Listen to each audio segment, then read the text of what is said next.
If you're trying to emulate somebody in the college football world, there are few people better to do that than follow what Nick Saban did. Obviously, things went really well for Nick Saban during his college football coaching career, and I wonder if Ryan Day is starting to follow Nick Saban. Because in the last two coordinators, outside hires that Ryan Day has made to come into the Ohio State program, they've been failed NFL head coaches. You look at Chip Kelly, obviously didn't come straight from the NFL, but came from UCLA, didn't have a great run in the NFL, and now has hired Matt Patricia to be the Ohio State defensive coordinator. Matt Patricia, failed NFL head coach with the Detroit Lions. Things went really well for him as a defensive coordinator in the NFL, but you want to rehabilitate your image a little bit, like what Nick Saban did at Alabama in the final couple of years in his career. He launched the Nick Saban School of Football Coaches who don't coach football all that good, but want to coach football good. And I wonder if Ryan Day is doing the same thing. It's on the surface, it feels like a self-explanatory common sense scenario, right? Like you take coaches who worked their way to the top, for whatever reason failed, and then you bring them in to impart their wisdom and rehabilitate their image a little bit. That makes all the sense in the world. Like, hey, I want as many good football coaches here as possible. Generally, you don't get to be a head coach in the NFL or a head coach in college football or a high-level coordinator if you're not a really good coach.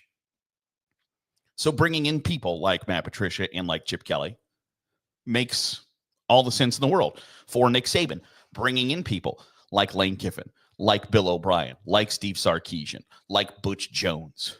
It was a common thread that anytime somebody got fired from a Power 4 job in college football, for a couple of years, it was like, okay, well, that guy's going to go on and work for Nick Saban, and then he'll land somewhere else.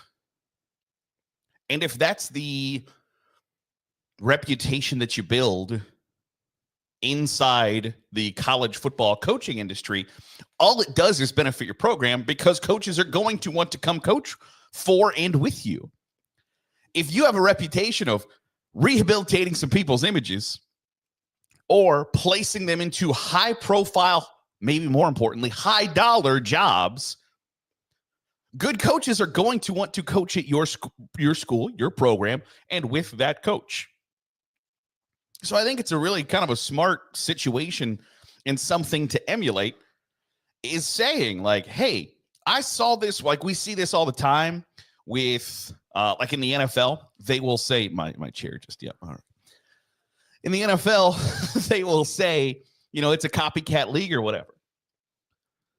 Very rarely do you see the copycat kind of play into the personnel world or the off the field role. It's generally a, hey, somebody had a lot of success doing this between the white lines. We should do this. It's generally not the copycat of let's see how we should build our personnel. Let's see how we should, you know, do our strength program, all of those things that aren't necessarily the copycat things. But if you start to copy, if you're going to copy somebody, you better copy the best who's doing it. And for Ryan Day to potentially have this outlook, and I'm not just sitting here to say like, hey, I bet that he is consciously going through. I guess you can even go back to the last three coordinator hires from outside the staff. He hired Bill O'Brien for just a hot minute before Bill O'Brien took the Boston College job. Bill O'Brien is a failed NFL head coach, is a coach with college experience. Brought him in, didn't stay for very long, brought in almost the same exact archetype.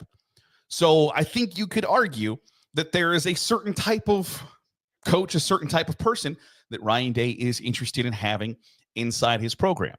And when you have that, when you have the ability, and I talked at length about, you know, is there going to be another Chip Kelly type hire a couple of weeks ago where you bring in somebody that maybe just says, all I want to do is coach football. I don't want to do the fundraising. I don't want to do the recruiting. I don't want to do.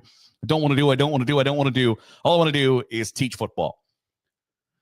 And I think this is somewhat recognizing your weakness a little bit for Ryan Day of the more that you can have experience, wisdom, etc., but then also somebody who has done the job of head coach before, I think makes a lot of sense. Knowing that having that person on your staff matters, I think is a great idea.